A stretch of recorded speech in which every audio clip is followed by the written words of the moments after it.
Just when you think you've found a way through in this bush, it just goes to another dead end. And they're just constant. I don't know which way to go.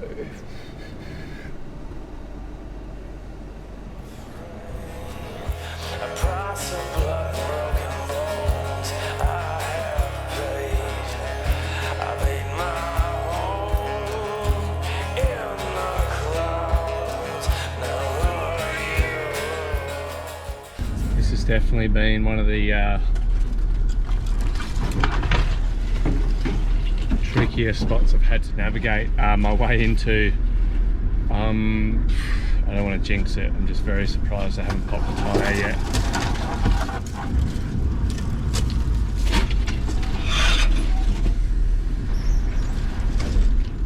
It's just driving over tree stumps the whole way. Or just trying to get to the end of this salt lake, or the start of the salt lake. Pretty wild little mission, this one. Yeah, that much. Hopefully I can find my way there soon. Still got about another 800 meters to go, and it's taken me a good hour and a half to get a kilometer.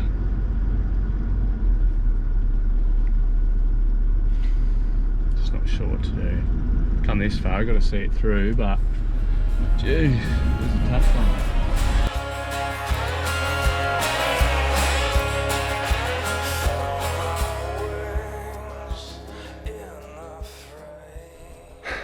So after kilometres of weaving my way through bushland that couldn't even see through, I'm on the last, I've probably got 50 metres to go.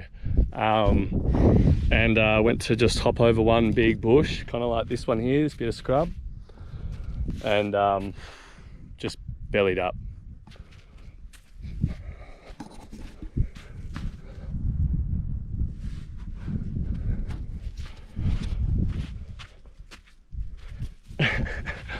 Unbelievable. So just going to quickly dig the max tracks here, reverse up, get a bit of traction, and just drive, probably put the tracks on the bush just so I can drive straight over it. Alrighty.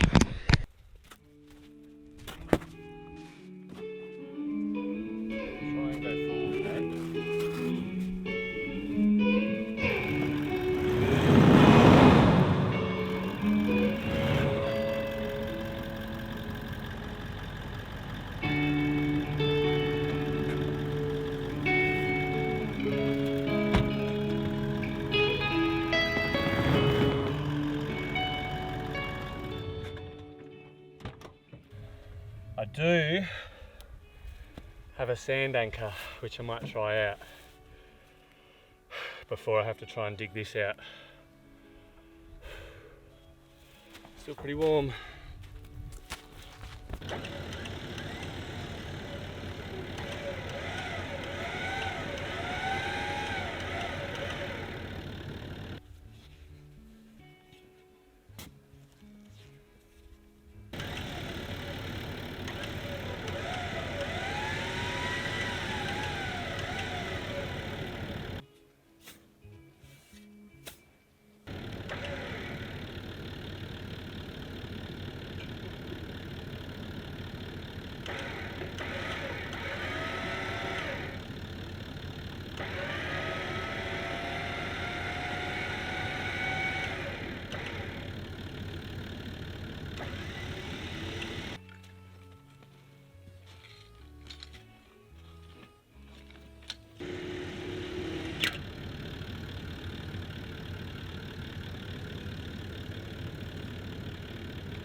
Well, my winch just stopped.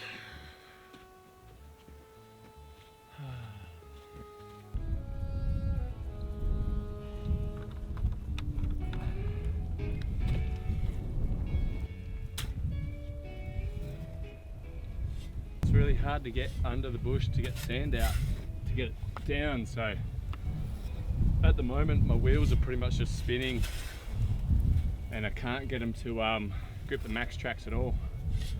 So it's gonna be a slow dig out until I can get the car down a bit. Pretty hot going. Good thing about it is got nowhere to be. It'll be night time soon, so or at least be getting cooler as well. Dig it out, no worries, it's just bloody time.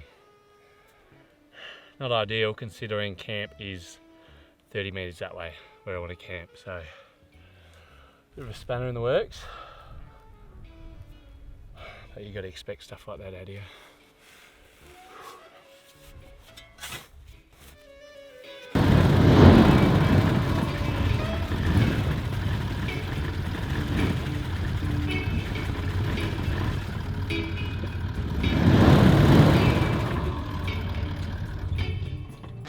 So I've been digging for 3 hours now. Blisters all over the hands and almost got completely under this bush that has caused the whole issue.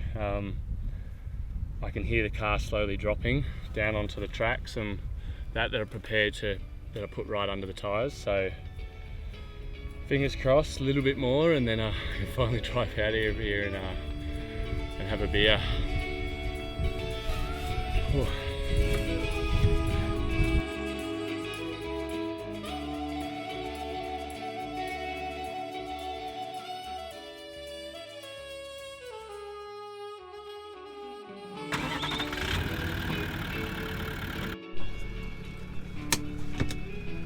Come on, I've had enough of digging.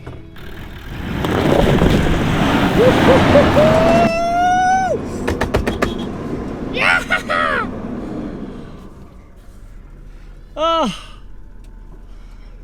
3.5 hours of non-stop digging. Murray, we got there! Woo!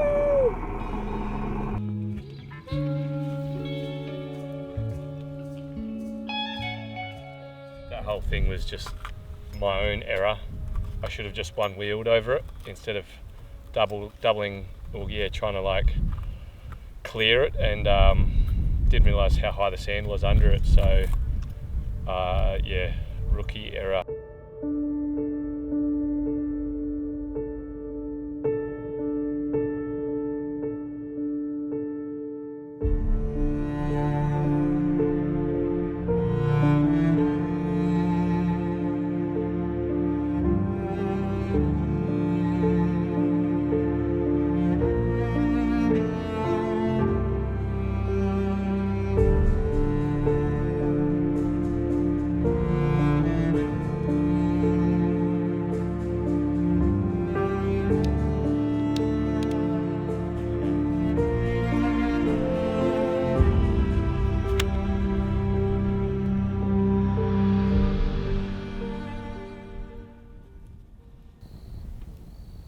You really do feel alone out here. There's no phone reception, not a single dot of a light on the horizon. We're only about 50 k's from the nearest town, but it feels like you could be 1,000. So when I was trying to research the area to get a bit of history on it, I went through about 6 Google pages and all different links and tried everything else to try and find a little bit about this spot, or not this spot in particular, but a little bit about this area, and nothing came up. So I guess we've got to kind of write the history yourself in a way. I can imagine for as long as people have been around that this would be a pretty desolate area with not much need or want to actually come out here.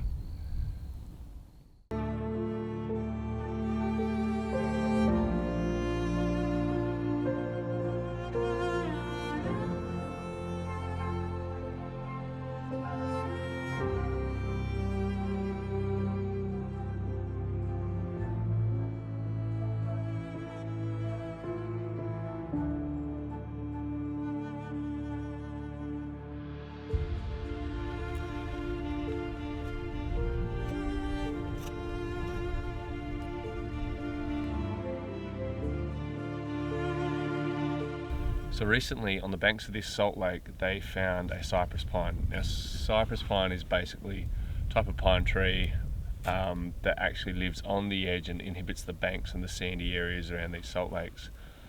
Now the one they found, the trunk on it is like this. It's absolutely massive. You know, I've seen a couple that maybe half that at most. Anyway, they worked out through a core sample, which is basically a drill going into the middle of the tree, only about the width of a straw, and drills it all the way in. It's able to pull out that wood, and with that wood you're going to see all the tree rings, or the rings within the bark and within the stump of the tree. And from that they were able to basically note down and record all of the weather patterns in this area from within the last 700 years. So 700-year-old cypress pine living on the banks. They were able to see all the massive floods, the massive droughts in the area, and from that they were able to gather that there was a couple of droughts in particular that lasted over 30 years each. One in the 1300s and one in the 1700s. A 30-year drought out here. Everybody, birds falling from the sky. The animals would suffer, the plants would definitely suffer. But these salt lakes, they're so big, I'm sure they'd kind of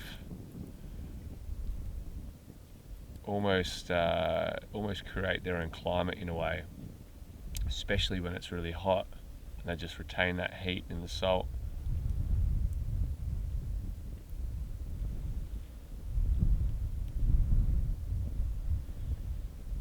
$700 years ago, 1300s.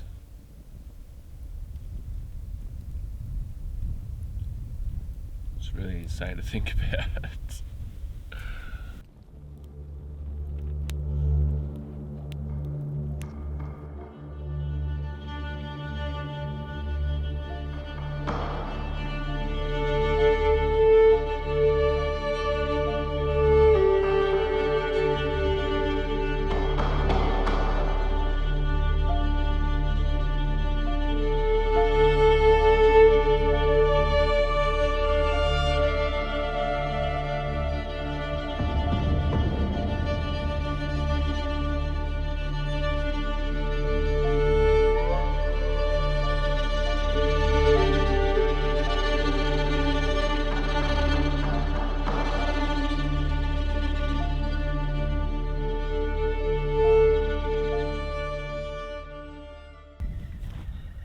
Sun is up so damn early out here. Well, it is for everyone, whoever lives out here, but and the surrounding towns. But when you've got such a flat surface and a flat white surface, you know, it was light this morning from about 20 to 4, and after that I couldn't get back to sleep. So,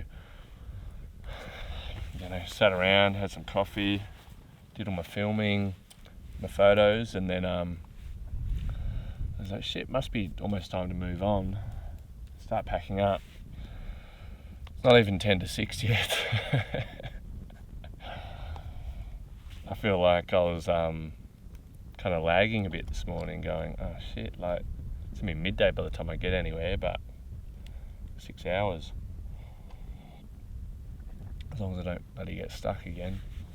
This is just insane. The stars last night were incredible. Walked out a couple hundred meters under the salt lake, and it feels like you've been put in like a light room, you know, like designed to just blow your mind.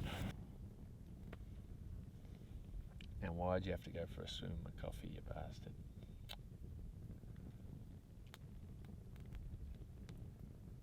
I feel like I should kill you because now you're going to be like hyper and hassling me. Lucky boy.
emus got across the salt lake.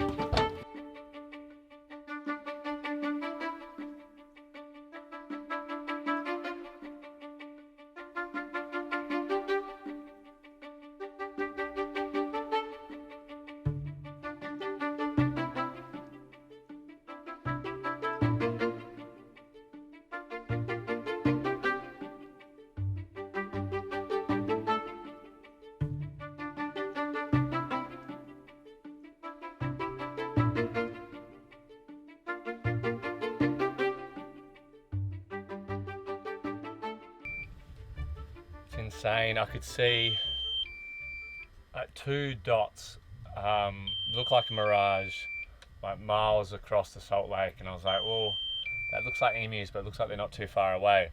Anyway, I've put the drone up and I've flown the drone there to try and get a shot of them, because there's a beautiful long bit, almost like a river that flows through the salt lake, and it's just the slightest film of water on it. And anyway, I got to 2 k's away, so I could see them with my eyes 2 k's away because of that mirage made them so big, and just got an insane shot. I just don't know if I'm going to get my drone back in time.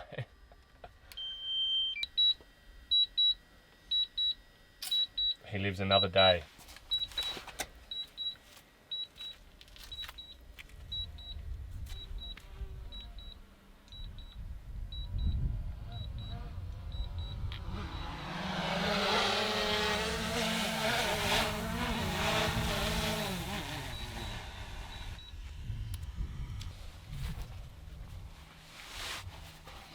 I've always wanted to do this.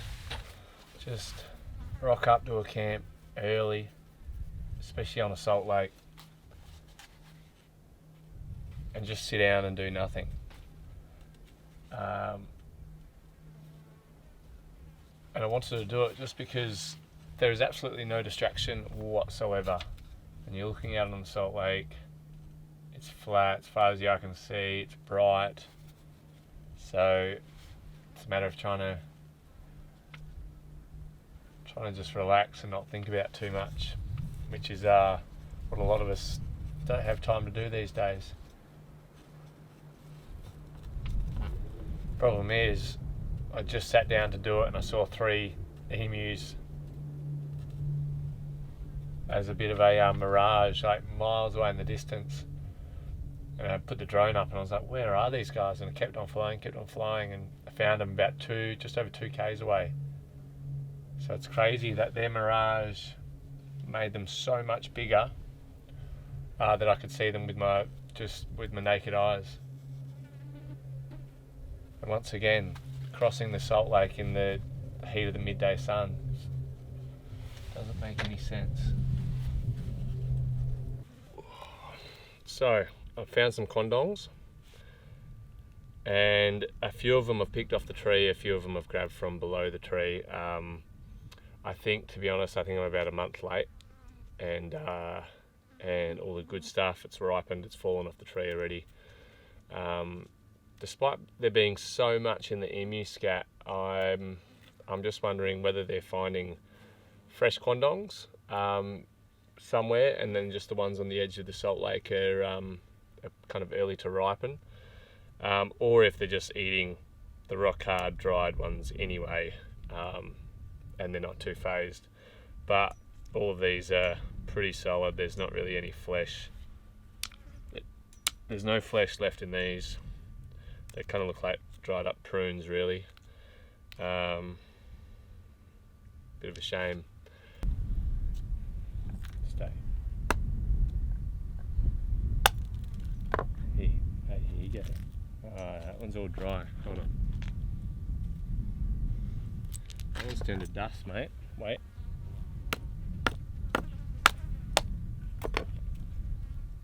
Oh, this one's a bit better. Look at that. See?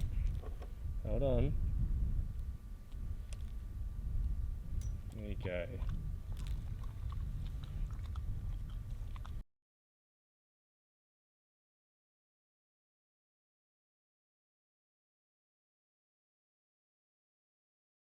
So this is it, legends. It's it's pretty much this hour of the day that I come out here for, I make all the effort for. I'll drive, you know, 5 or 6 hours each way just to have this moment right now. And like, you know, as far as the eye can see, there's no lights, there's no sound, there really is nothing.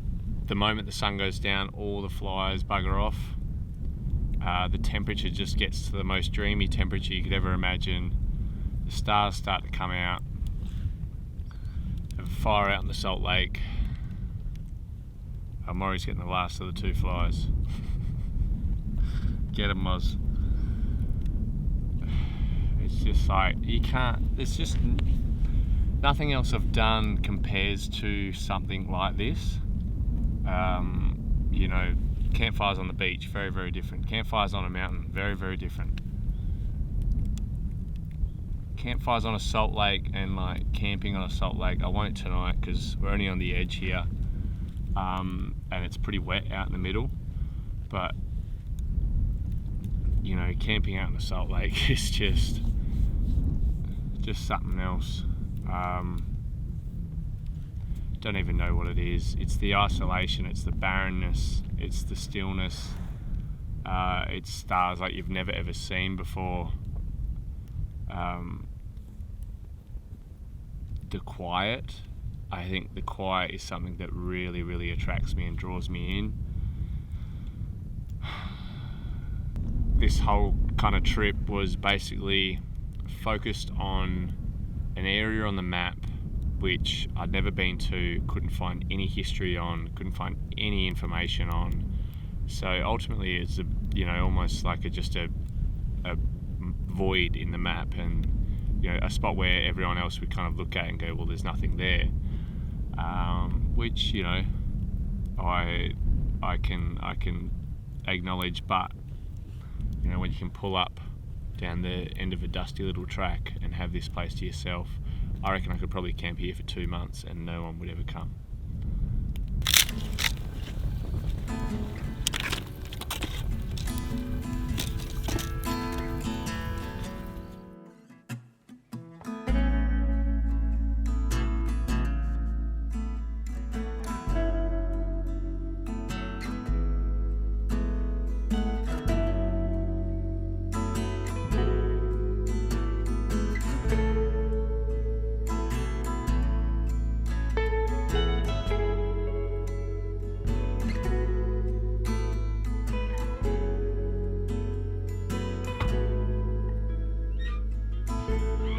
It's 20 to 12, and it's dark in bed. It's sunny outside, but the rain goes instead. Time's getting shorter.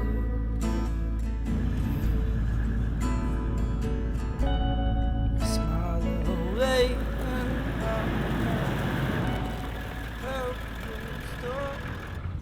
That's it, legends. Thanks so much for watching. What a bloody adventure that one was. A lot of stuff unexpected, as you would have seen, and hey, just a journey into otherwise what most people consider nothing, but at the same time there's so much going on out here, and that's what I love about it. No matter where you go, put your finger on a map in Australia, there's something there.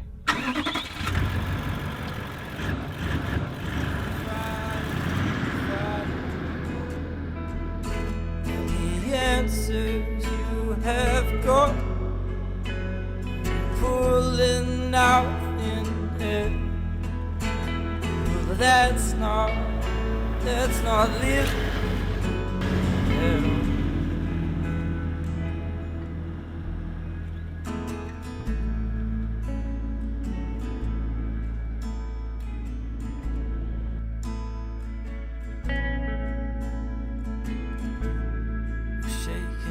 Up in fright, sorry for what I do. How to fly, but no.